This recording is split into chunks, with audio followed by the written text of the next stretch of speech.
Assalamualaikum warahmatullahi wabarakatuh. Saudara-saudaraku sebangsa setanah air, dimanapun Anda berada, berjumpa kembali dengan kami channel Bejo Donya Akhirat. Sak bejo-bejane wong kang lali isih luwih bejo, wong kang eling lan waspada dan tetap ngkari harga mati.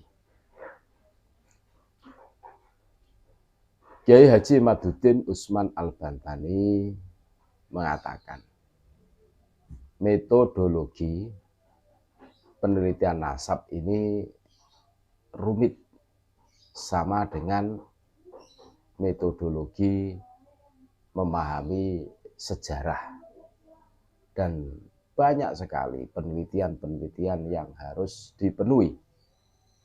Jadi tidak serta-merta, tidak seketika.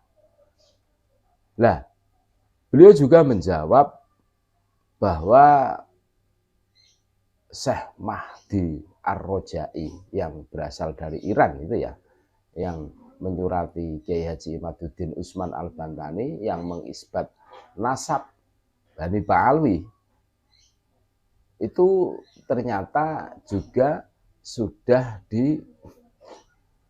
dibalas suratnya oleh Kiai Haji Imaduddin Usman Al-Bantani. Dibalas tapi tidak ada balasan lagi. Bahkan ada mahasiswa yang berada di Iran yang siap mempertemukan Kiai Haji Imaduddin Usman Al-Bantani dan Syekh Mahdi Ar-Rojai, kan masih hidup. Tapi belum ada kabar, belum bisa dikonfirmasi lagi. Lah, ini kan menimbulkan pertanyaan.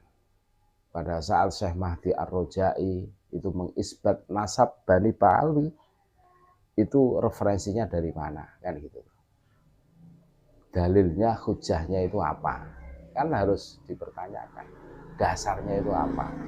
Lah, ternyata sudah disurati oleh Kiai Haji Imaduddin Usman Al-Bantani, tetapi belum ada kabar berikutnya. Nah, ini maksudnya apa? Kan gitu. Nah, kita dengarkan bagaimana Kiai Haji Imaduddin Usman Al-Bantani menyampaikan itu semua. Biar kita tahu tentunya.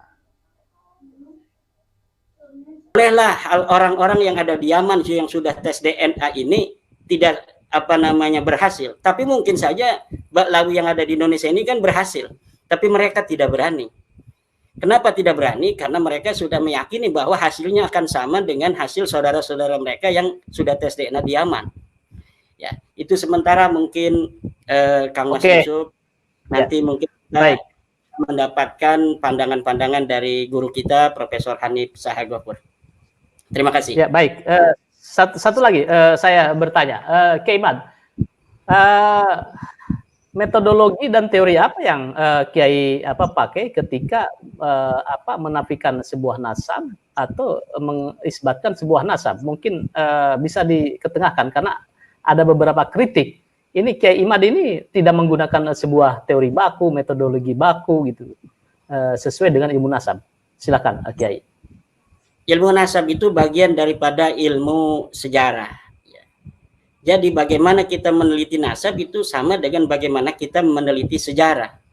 Pertama harus heuristik, mengumpulkan dokumen-dokumen, sumber-sumber yang ada sesuai dengan zamannya. Kemudian kita kritisisasi sumber. Kita pilih sumber ini mana yang berkaitan dengan nasab Alawi langsung atau tidak. Kemudian setelah itu kita interpretasi sumber. Sumber-sumber yang ada ini kita interpretasi. Kemudian setelah itu kita mengadakan apa yang disebut dengan historiografi. Jadi kita kemudian tuliskan interpretasi kita berdasarkan data-data dan fakta-fakta ilmiah. Dan ini kalau kita baca dalam kitab-kitab nasab, semua ahli nasab itu menggunakan metodologi ini. Jadi ada orang yang salah baca kitab atau salah memahami. Bacanya benar kadang-kadang tapi memahaminya salah.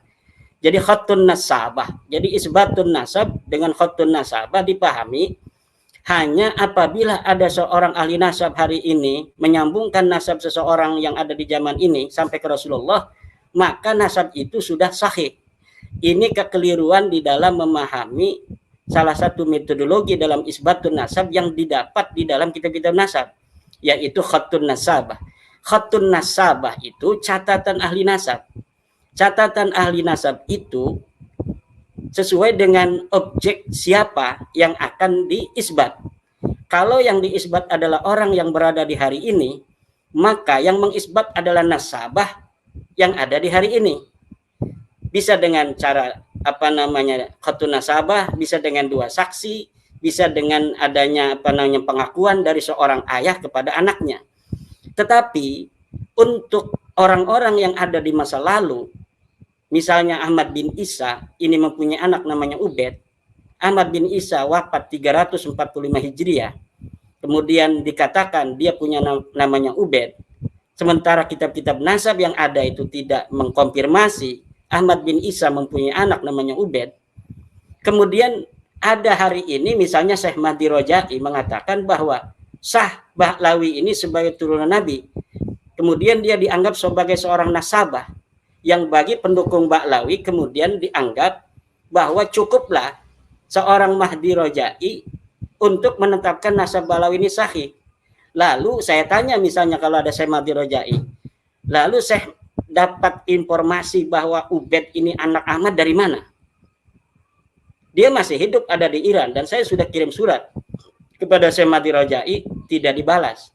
Ada seorang mahasiswa dari Iran yang akan memfasilitasi kami untuk berdiskusi.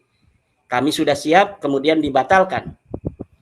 Nah, ini menunjukkan bahwa memang seorang nasabah Syekh Mahdi Roja'i ini tidak ingin menggugurkan menghancurkan kredibilitas dia sebagai seorang nasabah hanya untuk mengisbat Ba'lawi. Karena kalau misalnya hanya tulisan itu saja kemudian tidak ada yang mengkonfrontir, tidak ada yang membantah, itu tidak akan berakibat fatal untuk kredensi dia sebagai seorang nasabah. Tetapi ketika sudah berhujah, beradu debat dengan orang yang membantah, dia terpaksa harus memberikan hujah.